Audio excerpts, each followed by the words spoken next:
Bien, ahora que ya sabemos cómo partimos del equilibrio parcial del mercado al equilibrio general, vamos a concentrarnos en cómo determinar ese equilibrio general. Para eso necesitamos saber cómo se comportan los consumidores y cómo se comportan los productores o los oferentes. En este sentido, vamos a ver las preferencias del consumidor. ¿Por qué los economistas solemos estudiar a los consumidores y sobre todo esta parte del consumo? Bueno, te voy a dar algunos datos. En la mayoría de los países, el principal componente del Producto Interno Bruto es el consumo. Tan solo en México, en el tercer trimestre del año 2020, el consumo formó el 64.8% como porcentaje del Producto Interno Bruto, que por cierto es uno de los niveles más bajos que hemos tenido, pero ese es otro tema. Bien, de momento entonces vamos a ver cómo se comportan los consumidores y cómo toman sus decisiones de consumo. En términos macro, nosotros sabemos que simplemente es la suma de todos los bienes y servicios que la gente de un país consume. Pero a nivel micro, las cosas se complican un poquito cuando queremos estudiar el comportamiento de los consumidores. ¿Por qué? Porque en este punto ya entra en juego este famoso tema de los gustos y las preferencias.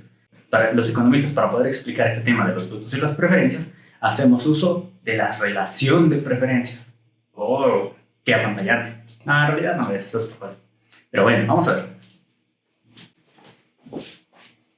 Bien, de entrada vamos a ver, ¿cuál es la conducta del consumidor? Hasta cierto punto es muy simple. El consumidor, tanto tú como yo, cualquier consumidor, siempre busca tener la mejor alternativa dentro de las que están a su alcance. Entonces, vamos a escribirlo. Siempre buscan.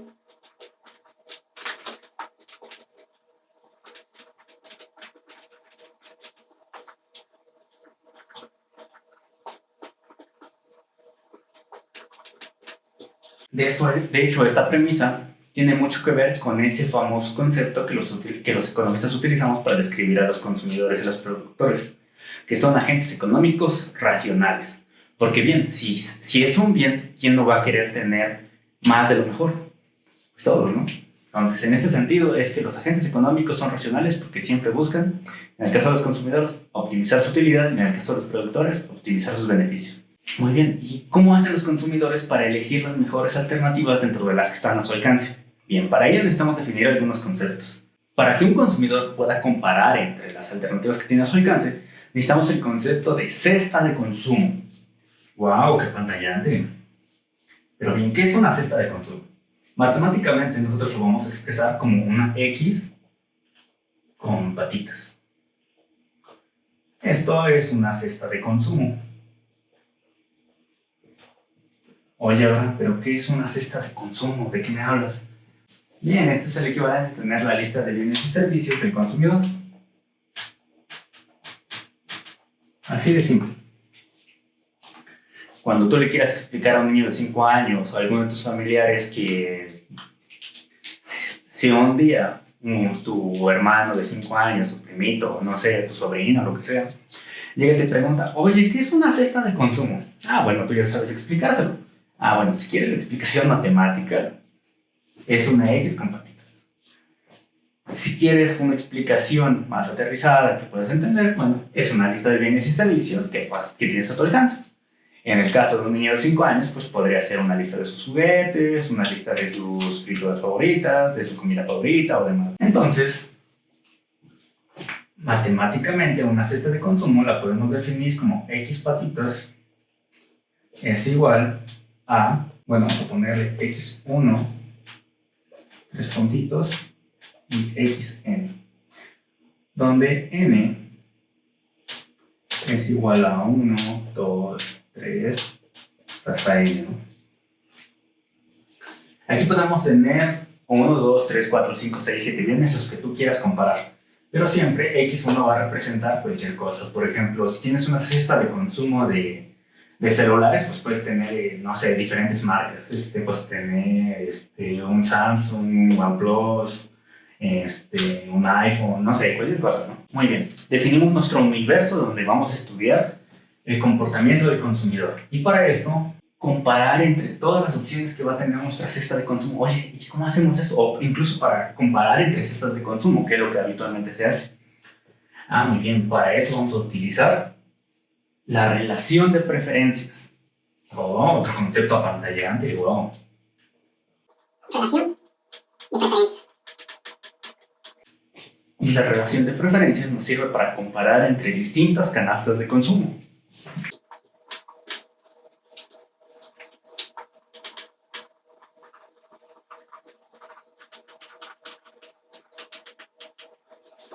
¿Cuáles son estas relaciones de preferencias? Muy bien, estas relaciones de preferencias se parecen mucho a esos símbolos que vemos en matemáticas o en cálculo. Esos de mayor que, más bien mayor que, mayor igual que y demás. Tenemos el primero. Solo se parecen a estos, pero con la diferencia es que los otros eran literalmente rectos. Estos son un poco curveados. Muy bien, tenemos el primero. El primero de nuestra relación de preferencias es este. Y esta primera significa que cierta canasta de consumo es estrictamente preferida.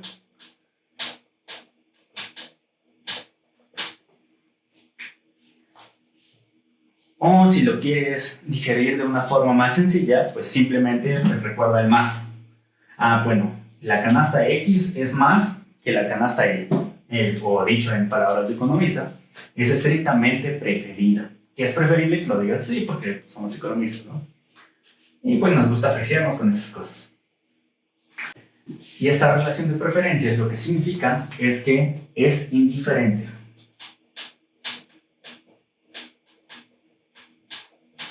¿A qué nos referimos con que es indiferente? Simple y sencillamente que nos da completamente igual.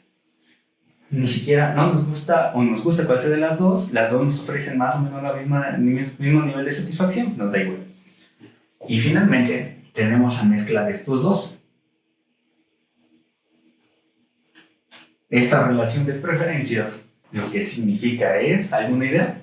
¿Alguna idea de lo que puede significar esta relación de preferencias? Esta relación de preferencias lo que significa es débilmente preferido.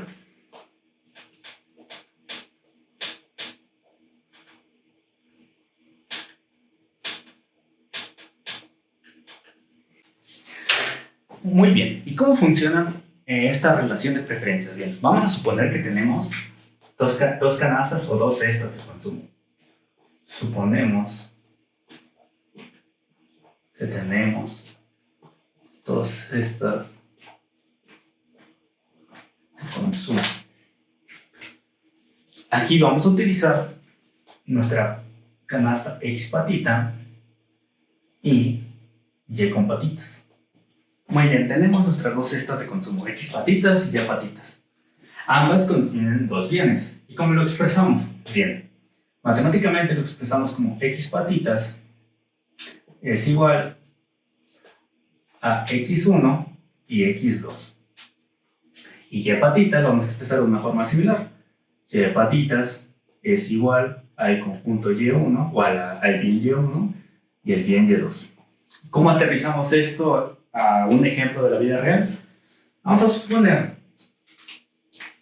que X1 es igual a tener Android. Y vamos a suponer que X2 es lo mismo que tener Windows.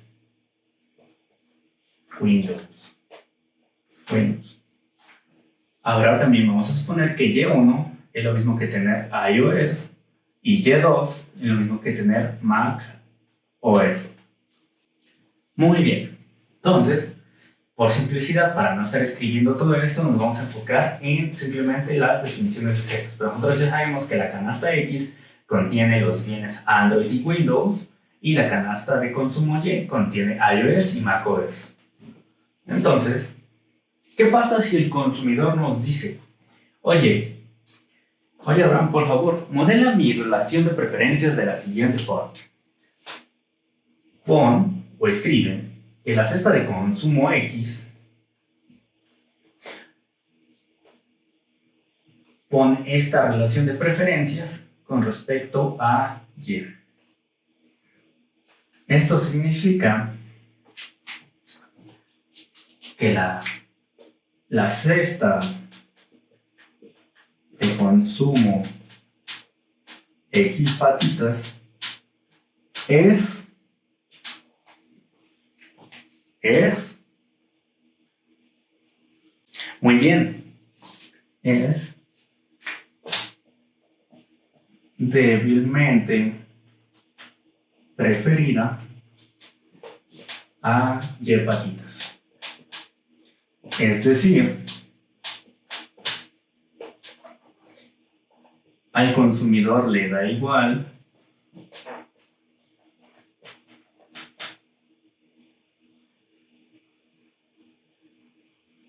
cuál sea de las dos,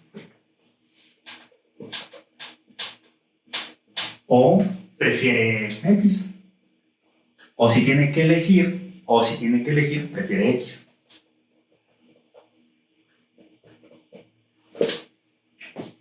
Muy bien, ahora vamos a ver qué sucede si nos dice, por ejemplo, el consumidor: oye, ¿sabes qué? Yo pienso que X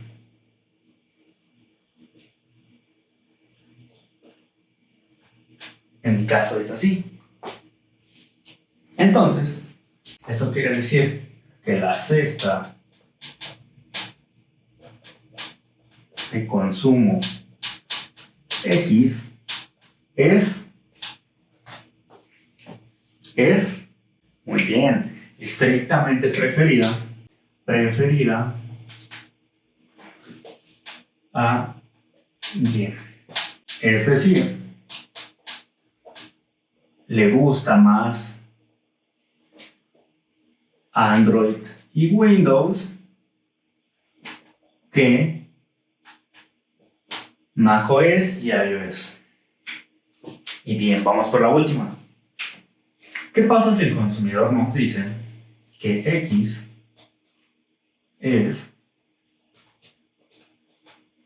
Si el consumidor nos dice eso, entonces nosotros vamos a decir que la cesta de consumo X patitas es... ¿Cómo es? Indiferente, muy bien. Indiferente a Y. Es decir, ambas canastas de consumo le satisfacen de la misma forma. Muy bien. Entonces, en este punto tú ya le puedes decir a tus sobrinos, hermanos, primos, lo que sea, niños pequeños, ya les puedes explicar cómo es que los consumidores tomamos nuestras decisiones de consumo, sobre todo cuando tenemos que comparar entre las mejores alternativas que tenemos en nuestras posibilidades. Muy bien, pero no tan rápido. Esto se cumple, pero tiene varios supuestos. Y algunos de esos supuestos no siempre se cumplen. De hecho, hay algunos que son un poquito estrictos en algunas cuestiones, pero bien, vamos a ver cuáles son. Muy bien, vamos a ver los supuestos de las preferencias. Primero, tenemos el primer supuesto. El primer supuesto es que las preferencias son completas, o el supuesto de completitud. Este supuesto lo que nos dice es que el consumidor puede ordenar sus preferencias de acuerdo al nivel de satisfacción que ésta les ofrece.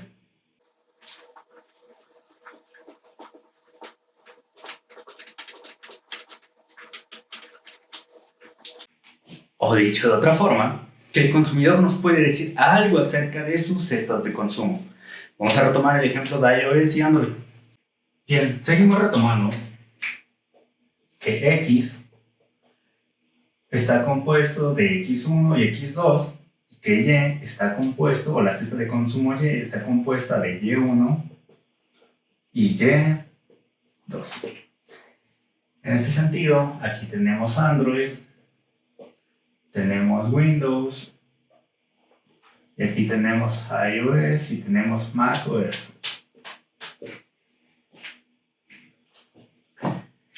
Estos supuesto de completitud dice que el consumidor puede ordenar sus preferencias o que nos puede decir algo acerca de sus cestas de consumo. En este sentido, el consumidor nos puede decir que, por ejemplo, X es débilmente preferida a la canasta Y, que la canasta Y es débilmente preferida a X, o ambas, que la canasta X le es indiferente a la canasta Y. Así siempre, este es el primer supuesto que nosotros los economistas tomamos en cuenta a la hora de considerar las preferencias.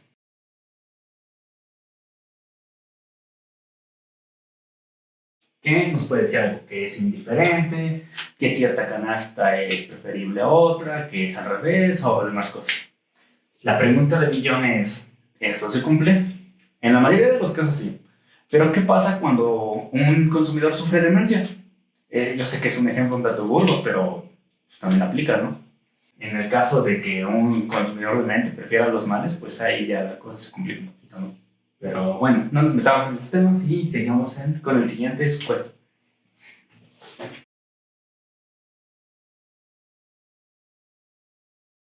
El siguiente supuesto es el supuesto de transitividad. ¿Qué? Oye, Abraham, ¿de qué me estás hablando? ¿Qué es eso de transitar? Bueno, no es tan complicado. Mira, el supuesto de transitividad lo que nos dice es que si el consumidor tiene 3 cestas de consumo,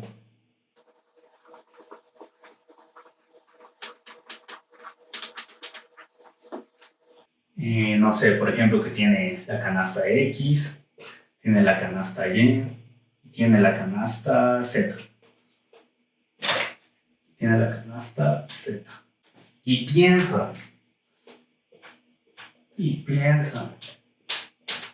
que la canasta X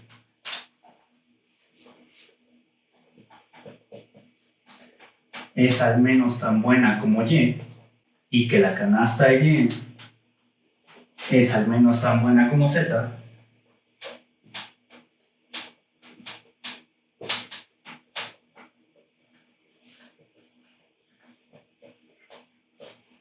entonces la canasta X es tan buena como Z. ¿Qué? Abraham, eso suena tan contradictorio, tan raro, ¿ves? No, mira, no es tan raro. Imagínate que tienes café, leche de sabor y té. Y tú dices, oye, ¿sabes qué? El café es tan bueno como la leche. Entonces, si me das a escoger, pues realmente, pues a lo mejor escojo café, pero pues tampoco me afecta nada si solamente hay leche, ¿no? Ok, todo bien hasta ahí. Y si ahora empiezas a comparar con otro producto, ahora tú dices, bueno, ahora tienes leche y la vas a comparar con el té. Oye, ¿sabes qué? La leche, pues, es casi tan buena como el té. Realmente, si me vas a escoger, a lo mejor prefiero leche, pero pues no pasa nada si en lugar de leche de sabor, pues me das té, ¿no? Ok. Entonces, esto quiere decir que para el consumidor, el café es casi tan bueno como el té. Si le das a escoger entre café y té, pues muy probablemente diga, ok, prefiero que me des té, pero prefiero que me des café, pero si me das té, pues no me enojo, no pasa nada, todo bien. Es a lo que se refiere este supuesto, tan simple como es. Y bien, tenemos el último supuesto, el supuesto de deseabilidad. ¡Ay, qué raro suena eso! Y qué tan doble sentido lo vamos a encontrar, pero bueno. Vamos a enfocarnos al supuesto de deseabilidad. Este supuesto refleja la idea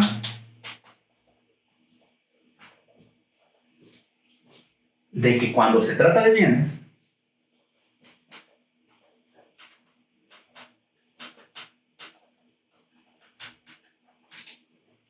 los consumidores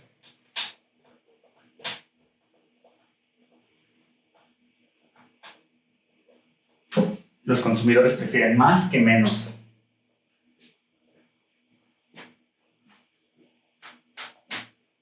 Pero insisto, solamente cuando se trata de bienes. Imagínate esa comida que a ti no te gusta. Esa que tú dices, no, ni de chiste me la como, no me gusta, no me pasa. Ah, bien, esa la podemos considerar un mal. En ese caso, tú no prefieres más que menos, ¿no? Pero si por otra parte tienes tu comida favorita, pues tú prefieres más a tener menos.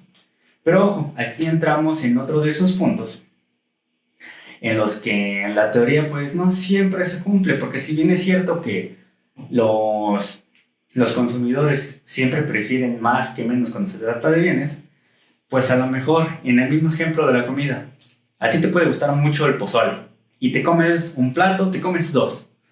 Pero si ya te dan 10, pues ya llega el punto en el que dices, no, ya no quiero pozole, aunque sea un bien, yo ya no quiero. Entonces ese es uno de esos puntos en los que los supuestos pues a veces no se cumplen. Pero bien, este tipo de supuestos van más enfocados a otro tipo de bienes. Por ejemplo, a los días de vacaciones. Si a ti te dicen, oye, ¿qué prefieres? ¿Tener más días de vacaciones en Dubái o tener más días de vacaciones en Hawái? No sé, cualquier cosa, ¿no? Ah, pues tú vas a preferir siempre tener más días de vacaciones. Aunque a veces no, pero bueno. Bien, excelente. Entonces, ahora ya tenemos los principales supuestos de la relación de preferencias cuando los consumidores tienen que elegir entre diferentes cestas de consumo.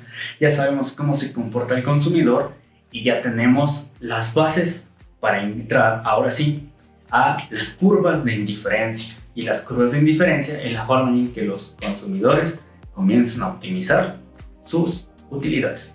Muy bien, vamos a verlo. Bien, eso es todo por esta clase. En la siguiente vamos a ver cómo estas canastas de consumo o cestas de consumo las podemos expresar en curvas de indiferencia. Y eso me emociona mucho porque en ese tema es cuando empezamos a ver cómo los consumidores optimizan sus utilidades. Y pues bien, nos vemos en la siguiente clase.